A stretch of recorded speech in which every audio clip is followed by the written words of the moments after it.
En 1880, Lewis Wallace, ancien général nordiste de la guerre de sécession, rédige le roman Ben-Hur, un récit des temps évangéliques. Celui-ci raconte la vie de Judas Ben-Hur, non, pas ce Judas-ci, prince de Judée au 1er siècle de notre ère.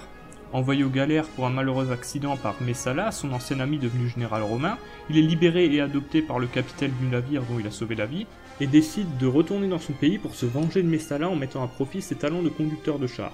Le roman connaîtra un immense succès partout dans le monde et deviendra en 1900 le livre le plus vendu aux États-Unis. Évidemment, avec un scénario pareil, des adaptations au cinéma étaient évidemment à prévoir. Et il y en a eu beaucoup. La plus fameuse reste évidemment celle de 1959, réalisée par William Wyler avec Charlton Heston dans le rôle titre. Color, the excitement, the human drama of Ben-Hur has swept the world. Ben-Hur is many things to many people. It transports you to strange, faraway places, to scenes of pageantry and revelry. Ben-Hur stuns with the impact of its violence and thundering action.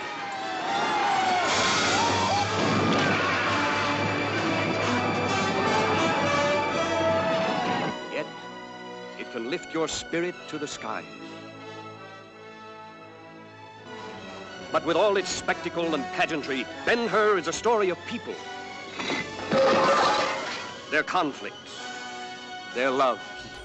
C'est tout simplement le film le plus oscarisé qui soit à sa sortie, largement reconnu comme un chef-d'œuvre et l'un des plus grands péplums jamais réalisés. Il engrangea pas moins de 74 millions de dollars au box-office de l'époque et permit de sauver la MGM qui traversait de graves problèmes financiers. Aussi, la MGM retraversant des problèmes dans les années 2010, elle décide de mettre en chantier plusieurs remakes de ses classiques, dont Carrie au bal du diable et donc Ben-Hur. Je ne laisserai pas mon frère impuni, je veux qu'il paye pour ce qu'il nous a fait. Il y a un moyen. Dans l'arène, il n'y a pas de loi.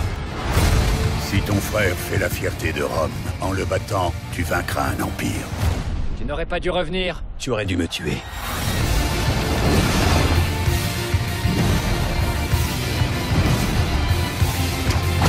Souviens-toi. Premier à finir. Dernier à mourir. Tu as ce que tu voulais, mon frère! Relève-toi et bats-toi!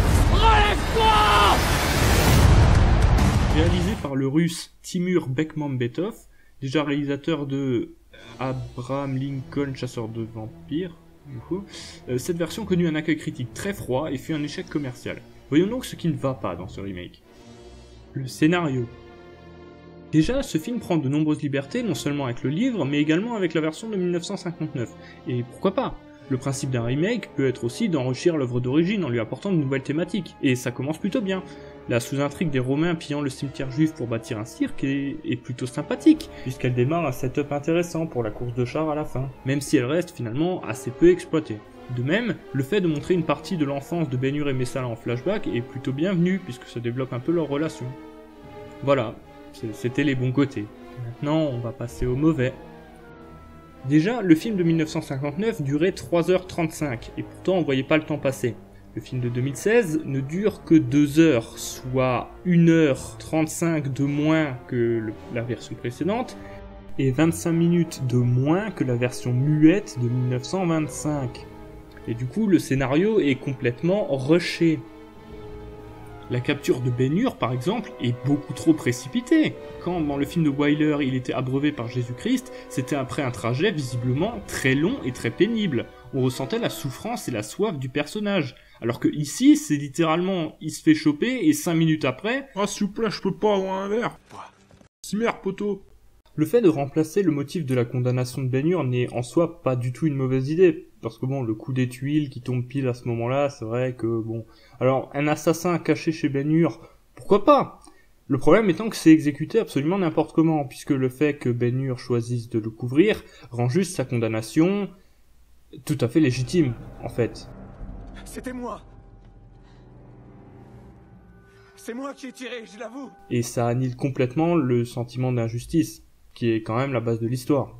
Et le revers de Messala, histoire d'avoir un bon happy end, j'aime mieux ne pas en parler.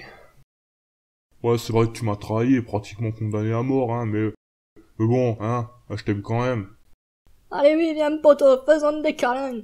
De même, la version de 59 montrait une peine de galère visiblement très longue, tandis que dans le remake, on a vraiment l'impression que l'enrôlement de Ben-Hur et le naufrage de la galère se déroulent dans la même journée. Oh la vache, mais c'est nul! De même, l'adoption de Ben-Hur par Quintus Arrius est tout simplement supprimée.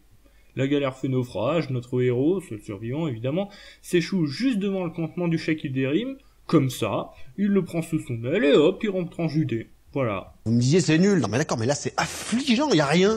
Voilà, c'est très bien résumé. Donc on se retrouve en fait avec un héros qui purge une peine ridicule qu'il a de plus méritée à cause d'un ancien ami qui ne l'a finalement même pas vraiment trahi.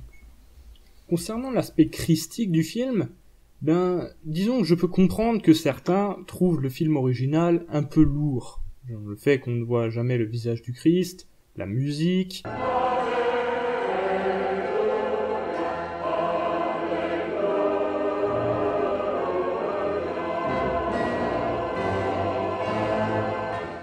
Cette réplique...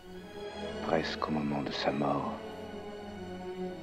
je l'ai entendu dire « Mon père, pardonnez-leur, car ils ne savent ce qu'ils font. » Même si c'était quand même vraiment pire dans la version de 25. Hein. Oui, le saint enfant de Bethléem dont j'ai suivi l'étoile, c'est le Messie. Enfin, je le suivrai jusqu'à la mort. Ah, heureusement qu'il a pas vécu à notre époque. Hein. Je suis Sylvain Pierre Durif, alias le Grand Monarque, le Christ cosmique. Enfin, je le suivrai jusqu'à la mort. A contrario, le film de 2016 a choisi de représenter un Christ plus ancré dans la réalité. Et pourquoi pas? Le problème étant d'avoir conservé la scène où la sœur et la mère de Ben-Hur sont guéries de la lèpre par son sang. Et du coup, il y a une vraie dissonance entre le traitement de Jésus dans tout le film, un prêcheur présenté comme un être humain ordinaire, et le miracle final. Il aurait été intéressant de conserver l'aspect plus historique tout au long du film, un prêcheur honnête, sans faculté surnaturelle, mais dont le message et la mort en martyr auraient pu inspirer la population au point de devenir une religion. Tandis qu'ici, ça ne fonctionne juste pas du tout. Et le film présente même des erreurs d'un point de vue historique. La Judée était une province romaine depuis l'an 60 avant Jésus-Christ, donc montrer dans le film des Romains qui semblent s'installer, alors que le film se déroule quand même en l'an 33, c'est quand même on ne peut plus maladroit. La forme. D'un point de vue technique, le remake n'est pas vraiment mauvais. En même temps, avec 100 millions de budget, il ne tient pas la route une seconde avec l'original. En soi, la réalisation de Beckman-Betoff est plutôt correcte, mais elle manque vraiment de majesté et elle fait vraiment blockbuster très générique, enfin c'est vraiment le b.a-ba de la réalisation, aucune fulgurance. Je le redis, ce n'est pas mal filmé, mais c'est pas au niveau de l'original, c'est tout. On peut dire la même chose de la musique, celle du film de 2016, composée par Marco Beltrami, qui a travaillé sur Scream, 3h10 pour Yuma ou Hellboy, accompagne très bien le film, mais ne fait pas le poids face à la somptueuse partition du film original, signé Miklos Rosa, j'espère que ça se prononce bien comme ça, qui a travaillé sur des péplums épiques, comme Jules César, Quo Vadis ou Le Roi des Rois. Les acteurs ne sont pas très bons. Jack Huston ne se débrouille pas trop mal dans le rôle de Ben-Hur, mais il a toujours la même expression sur le visage. Je suis d'accord pour dire que Ben-Hur est un personnage qui traverse des épreuves très difficiles tout au long du film, mais là, l'acteur a toujours la même mine de chien battu, il ne sourit jamais. Autant dire que ça tient pas très bien la comparaison avec Charlton Heston. Toby Kebbell, qui joue Messala, manque cruellement de charisme. On dirait un gamin qui s'efforcerait d'avoir l'air badass, mais ça marche juste pas du tout. Morgan Freeman, dans le rôle du Sheikh Ilderim, nous offre une prestation tout à fait correcte. C'est un acteur confirmé, sa prestation n'est pas transcendante, mais elle n'est pas non plus honteuse.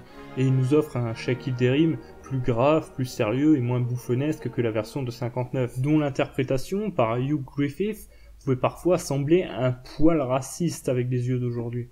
Une seule femme? Un seul dieu, je l'admets encore. Mais une seule femme, ce n'est pas civilisé.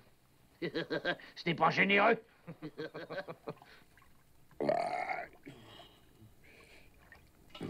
Tu n'as pas aimé ce qu'on t'a servi? Je préciserai quand même que Rodrigo Santoro, qui interprète Jésus-Christ, s'en sort très bien pour son rôle, d'autant plus que physiquement, il est juste très bien casté. Après, force est de constater que son personnage n'est pas non plus le point central du film. Parlons également des décors. Le film de 59 présentait des décors grandioses, construits en dur évidemment, tandis que le film de 2016 a le même cancer que quasiment tous les blockbusters de ces dernières années, c'est-à-dire que c'est tellement numérique partout qu'on n'y croit plus au final. Ce plan par exemple, ou celui-ci, bah oui, ils sont beaux, c'est très joli, mais on sent que c'est du numérique, on sent que ce n'est pas réel, et du coup, bah, ça a beaucoup moins d'impact. Conclusion. Que dire de ce remake? Eh bien, déjà qu'il part avec quelques bonnes idées, c'est vrai, il faut l'admettre, mais que son traitement de blockbuster très générique, sa faible durée et les libertés pas forcément très bien réfléchies qu'il prend avec le film original n'en font pas un très bon film, en tout cas pas du tout un digne héritier au film de 59. Si vous voulez découvrir l'histoire de Ben-Hur, eh bien visionnez plutôt la version précédente. Si vous appréciez déjà le film d'origine et que vous en voulez plus, eh bien regardez la version de 1925, dont j'arrête pas de mettre des extraits, qui reste encore très agréable à regarder, même si elle a très mal vieilli, on va pas se mentir. Quant à la version de 2016, eh bien, oublions-la. Je vous remercie chaudement d'avoir visionné cette analyse. N'hésitez pas à mettre un pouce bleu, ça fait toujours plaisir, même si ça sert pas à grand chose. Et comme toujours, si vous avez une remarque à ajouter, n'hésitez pas à commenter.